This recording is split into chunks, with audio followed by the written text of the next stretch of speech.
ఒకరితో ఒకరు పోటీ పట్టామంటే ఎలా ఉండాలో తెలుసా? యానిమల్ హీరోయిన్ల లాగా ఉండాలి అనే మాట వినిపిస్తోంది ఫిల్మ్ సర్కిల్స్ లో. రష్మిక అండ్ తృప్తి మధ్య చాలా హెల్దీ కాంపిటీషన్ నడుస్తోంది. వీరి కాంపిటీషన్ సంగతేమో కానీ వీరి మాటల ద్వారా ట్రెండింగ్ లోకి వచ్చేస్తున్నారు సూపర్ డైరెక్టర్ సందీప్ రెడ్డి వంగ.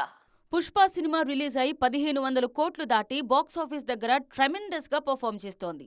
పుష్పకి ఎంత పేరొచ్చిందో అంతకు ఏమాత్రం తగ్గకుండా ప్రశంసలు అందుకుంటూనే ఉన్నారు శ్రీమతి పుష్ప, శ్రీవల్లి. ఈ సినిమా ప్రమోషన్లలో యానిమల్ గురించి ఏదో రకంగా టచ్ చేస్తూనే ఉన్నారు national crush. Already animal park గురించి సందీప్ తనతో ఐడియా షేర్ చేసుకున్నారని, అదిరిపోతుందన్నది రష్మిక చెప్తున్న మాట. ఆ సినిమా రేంజ్ను ఎవ్వరూ ఊహించలేరన్నది కూడా ఈ బ్యూటీ ఇచ్చిన స్టేట్మెంట్. నార్త్లో అప్పటి వరకు మెల్లగా అడుగులేస్తున్న రష్మికను ఓవర్ నైట్ స్టార్ హీరోయిన్ని చేసిన సినిమా కావడంతో యానిమల్ పేరు వినగానే ఈ భామకు కళ్లల్లో ట్వింకిల్స్ వచ్చేస్తాయంటున్నారు క్రిటిక్స్.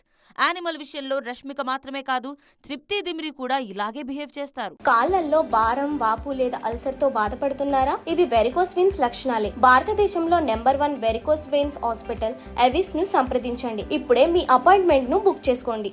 అప్పటిదాకా కెరియర్లో ఎన్నెన్నో కష్టాలు పడ్డానంటారు తృప్తి. ఓవర్ నైట్ స్టార్ ని చేసిన యానిమల్ కి జీవితాంతం రుణపడి ఉంటానన్నది ఈ నయా నేషనల్ క్రష్ ఎప్పుడూ చెప్పే మాటే. యానిమల్ పార్కు కోసం వెయిట్ చేయండి. నా క్యారెక్టర్ని సూపర్ స్పెషల్ గా డిజైన్ చేశారు సందీప్ సార్. నా క్యారెక్టర్ గురించి విన్నప్పటి నుంచి ఎక్సైటింగ్ గా ఉంది. షేర్ చేసుకోవాలనిపిస్తున్నా కొన్నాళ్లు ఆగుతాను అంటూ ఊరిస్తున్నారు తృప్తి. సో రష్మిక అండ్ తృప్తి మాటలతో ట్రెండింగ్ లోకి వచ్చేస్తున్నారు సందీప్ రెడ్డి వంగ.